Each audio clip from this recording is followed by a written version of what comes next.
Welcome to Hatman Strikes Back Daily Boxing News. Now, there was a brief interview with Oleksandr Usyk on his own website the other day, in which he said, among other things, that he intends to fight until the age of 41. Bear in mind, he's 38 now, he's 39 in January. But the thing with written interviews is that it's sometimes difficult to tell which comments are being made sarcastically and which comments are being made seriously, because Usyk is a mischievous kind of character. He likes to joke around and stuff like that. And he said in the same interview that he had no intentions of fighting Moses Atauma next, because Atauma is always teasing him about being a granddad, saying he doesn't want to beat up granddads, so on and so forth. So when Usyk said he wants to fight on to the age of 41, I didn't know whether that was just sarcastic or not. But then I see this video here from Mike Coppinger via the Ring Magazine YouTube channel. And he said he spoke to Oleksandr Usyk's advisor, Sergey Lapin, and he told him that Usyk plans to have 5 more fights. Now, unless Lapin is also part of some type of prank by Usyk on the boxing media, then maybe he is serious about fighting to the age of 41. Maybe he really has done a U-turn. You see, the thing about Usyk is he's a guy, in my opinion, who is absolutely addicted to the challenge, to pushing himself beyond the limits. And the reason, if he does intend to continue to the age of 41, that he wants to do that is because he hasn't been beaten so far as a pro. And that addiction to the challenge is making him think, well, how far can I push this? Perhaps he himself privately acknowledges that he doesn't have a heavyweight resume as deep as a Muhammad Ali, a Lennox Lewis, a Larry Holmes,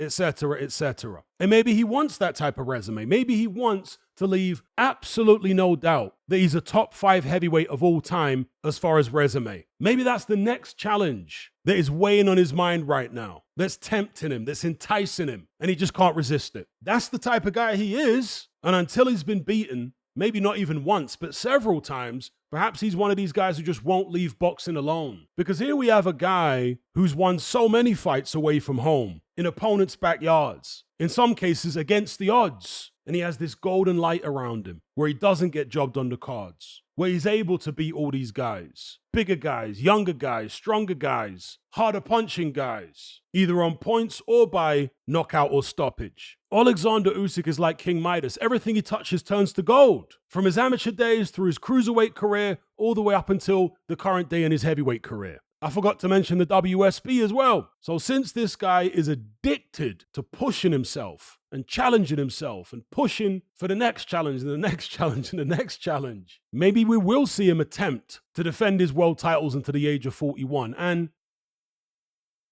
according to Mike Coppinger, Sergey Lapin, Usyk's advisor, says his next opponent is going to be the winner of Saturday night's fight between Joseph Parker and Fabio Wardley. As it should be, since Joseph Parker has been waiting for his shot for a long time now. If Wardley manages to beat him, then it'll be Wardley, right? Taking Joseph Parker's place. And Usyk said in the interview that he did the other day on his website that he is in negotiations for a fight right now, behind the scenes. And if the information from Mike Coppinger is correct, then yeah, maybe it's negotiating with Team Parker and Team Wardley, or perhaps negotiating with the Saudis for a financial package to face either man. As I understand it, he does have some type of ongoing deal with the Saudis for at least one more fight. Now, part of me is concerned that Usyk actually wants to carry on for that long. Because personally, I think if he has 5 more fights, he's going to definitely lose one. I'm convinced of that because of Father Time and because I don't think he's going to have the same level of motivation for every single opponent. Don't get it twisted. He's always going to come in shape. He's always going to be the consummate pro, but he's a human being at the end of the day. So if he carries on for 5 more fights, I expect him to lose at least one. And I think that would be a shame because that would give an opportunity to naysayers to say,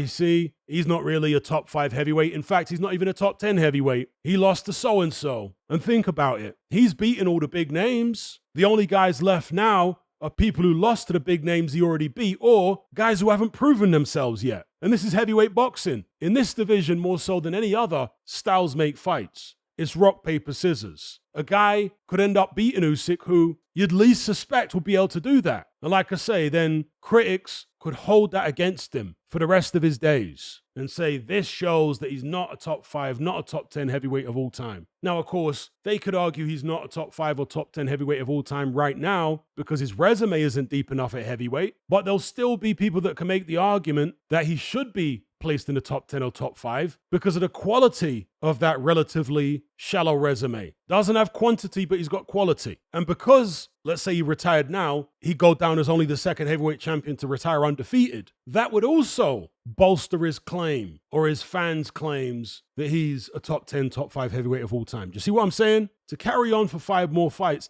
it's as if he's trying to be too perfect. And he is the kind of guy that chases perfection. He's that kind of obsessive, I think. But eventually that can bite you in the backside. I hope that doesn't happen to Usyk. I wouldn't be talking like this if he was 31 or 28. I'd be saying, okay, let's see what kind of run he can go on. If he loses, he loses. Whatever. But because, in my opinion, he's definitely no longer in his prime, and I think it's unreasonable to expect him at this age to continue on much longer, that's why I think it would be a shame if he were to lose now by carrying on for too long. But perhaps he feels like he handled Dubois so easily in the rematch. Why should I retire? I just beat a guy who was 28, who just destroyed Anthony Joshua. I went in there, pieced him up, knocked him out properly in 5 rounds. A Daniel Dubois who was on a great run.